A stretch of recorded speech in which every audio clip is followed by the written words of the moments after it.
লক্ষ্মীপুর জেলা প্রশাসক তার ড্রাইভার ছাত্রলীগ নেতা তারেক আজিজকে রক্ষায় উঠে পড়ে লেগেছে। অভিযোগ ওঠেছে, ফেসিবাদের দোসর তারেক আজিজ জেলা প্রশাসকের ব্যক্তিগত বিভিন্ন তথ্য জানার কারণে নিজেকে রক্ষায় এই কৌশলের আশ্রয় নিয়েছেন। এ বিষয়ে এলাকাবাসীর কাছ থেকে জানা গেছে চাঞ্চল্যকর তথ্য। জেলা প্রশাসকের আর্থিক কেলেঙ্কারির অন্যতম অংশীদার ছাত্রলীগ নেতা তারেক আজিজ। পরস্পরের যোগসাজশে এরই মধ্যে বিপুল পরিমাণ অর্থবিত্তের মালিক হয়েছেন তারেক আজিজ।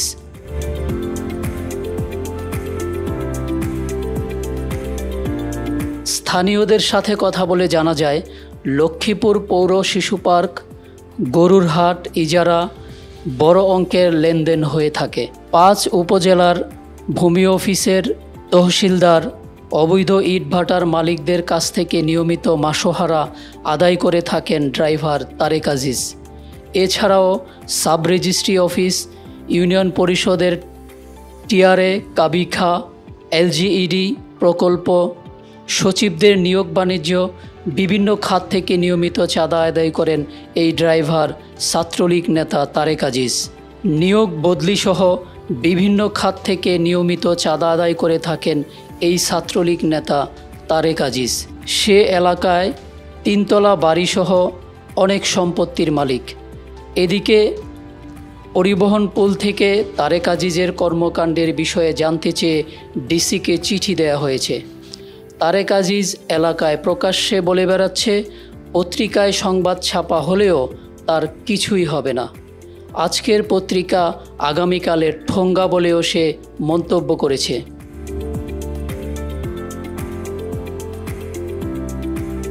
স্থানীয়দের প্রশ্ন, একজন গাড়ি চালক এত দাম্ভিকতা কিভাবে দেখায়? অনুসন্ধানে দেখা যায়, তার মূল শক্তি লক্ষ্মীপুরের ডিসি। দুজনের রাজনৈতিক মতাদর্শের মিল থাকায় বহাল তবিয়তে থেকে একের পর এক অপকর্ম করে যাচ্ছেন এই জুটি। এই বিষয়ে লক্ষ্মীপুর জেলার বৈষম্য বিরোধী আন্দোলনের নেতারা ডিসি অফিস ঘেরাও করলেও নড়েনি ডিসি রাজীব কুমারের গদি। উল্টো তার চালক আশকারা পেয়ে আরও বেপরোয়া হয়ে উঠেছেন তারেক।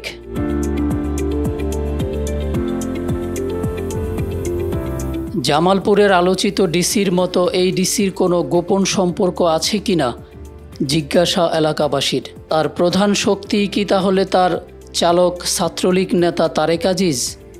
লক্ষ্মীপুরবাসীর হাজারো প্রশ্ন এখানে। বিষয়টি নিয়ে উপর মহলে তদন্তের দাবি জানিয়েছেন লক্ষ্মীপুরবাসী।